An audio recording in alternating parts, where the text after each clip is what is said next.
Hello and welcome to Trojans Live. A great run by Vavae Malepeai, who joins us now after scoring the game-winning touchdown. And Vi, I'm wondering, you probably had no idea in the moment, but when you go back and look at the film, do you give, maybe you're not allowed to give high fives anymore, but do you give a shout out to Andrew Voorhees? Because you were probably going to get stopped at the one, and Voorhees came in and cleaned up. He took about 3 people, including you, into the end zone with him. Yeah, for sure. I mean, at the end of the day, the whole O-line did their thing throughout the whole game and really made adjustments, throughout the way to really pull through at the end. So it was a great team effort. And, yeah, Andrew really did that. If you look at it, I kind of rolled over and just glute bridged over him. The next thing you know, I was in the end zone. So big ups. Vi, obviously, getting the TD for the win is a huge play, but I thought the stiff arm, when you caught that pass out and you got a nice big stiff arm, I'm sure you loved that. I'm sure Coach Jinx loved that. What was that play like?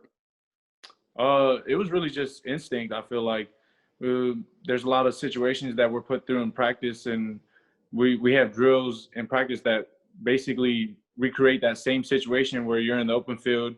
It's a one-on-one situation, and practicing your weapon, they call it your weapon, using your offhand to really get the defenders off.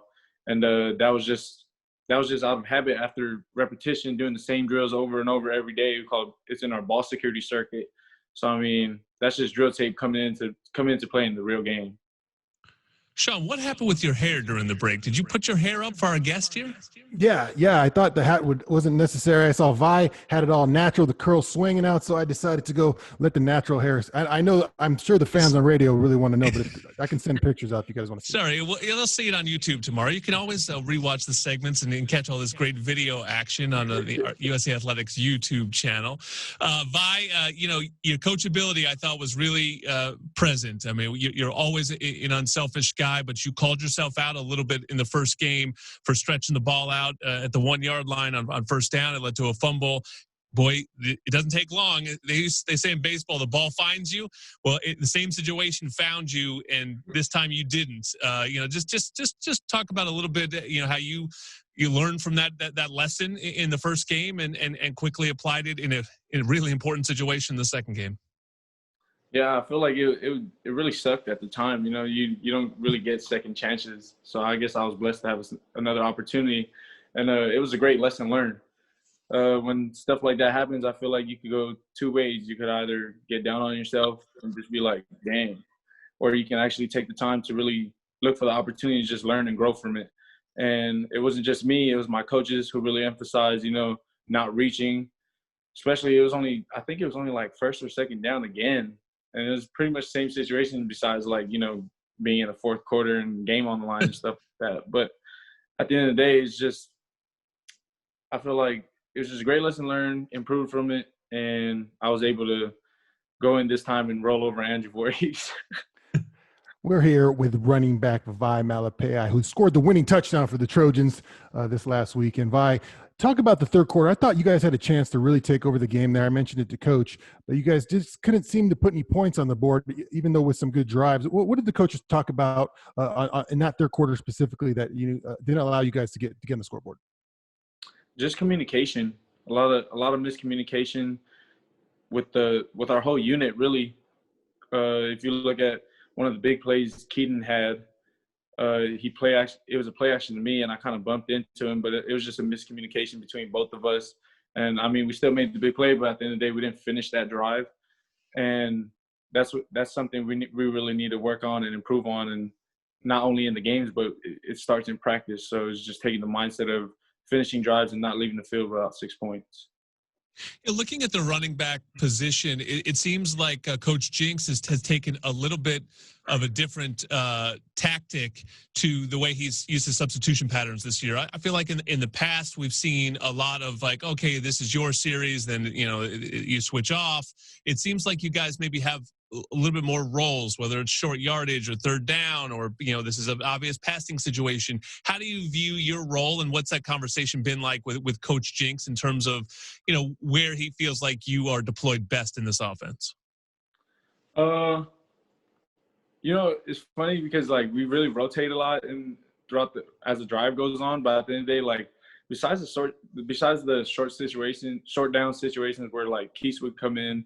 Other than that, I feel like he just really rolls us and keeps us fresh.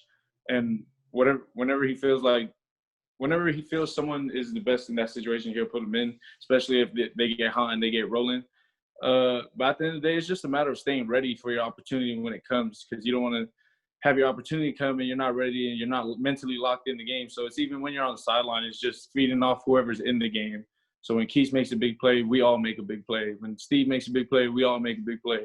And it's just a matter of when it's your time to come, you just got to carry on, take the torch, and just continue to make plays. Vi, after the game, I had a chance to hear an interview with Eric Cromanhoek on the post-game show, and he talked a little bit about how tough it's been with the coronavirus and the stuff you guys have to go through. And I don't think the fans get to really get a sense of that, how tough it's been for you guys and what you're having to do and what you're having to give up in order to play football. Tell us a little bit about how your day goes and how hard it is, just to keep in the grind and keep in that little bubble, you guys, so you can stay safe and you can play football. Oh yeah, it's for sure a different year. I mean, there's a point where we didn't have season. Now we're in season. So, I mean, it's a blessing to play football. And we're grateful for the opportunity to compete every week.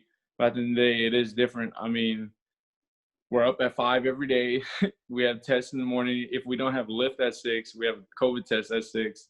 I mean, even on game days, you're up early in the morning. Our game this past week was at 1:30. And usually when we have 1:30 games, we'll probably be up at 8 for a team meeting. This time we're up at like 7, whatever, for COVID tests. And then it's just so different how we have to implement COVID tests and social distancing in everything we do. So it's just a matter of, adapting, getting used to it. Because at the end of the day, if you can't adapt to it, then, I mean, I don't know what happens after that. So I feel like we've been doing a great job of adapting. And you see games getting canceled and stuff, and it's unfortunate because obviously every team wants to play. Nobody wants to purposely, sit out. It's the way it plays out sometimes. But I'm grateful that we haven't had any games canceled. And I know Utah is looking forward to coming out with a good week 1. So we're looking forward to the opportunity to compete as well. Yeah, their week 1 is going to be your week 3. A nice cold weather game in Salt Lake. Maybe USC will pound the rock a little bit with Vavae Malepeai. I appreciate you joining us, Vi, and congrats on the game-winning touchdown.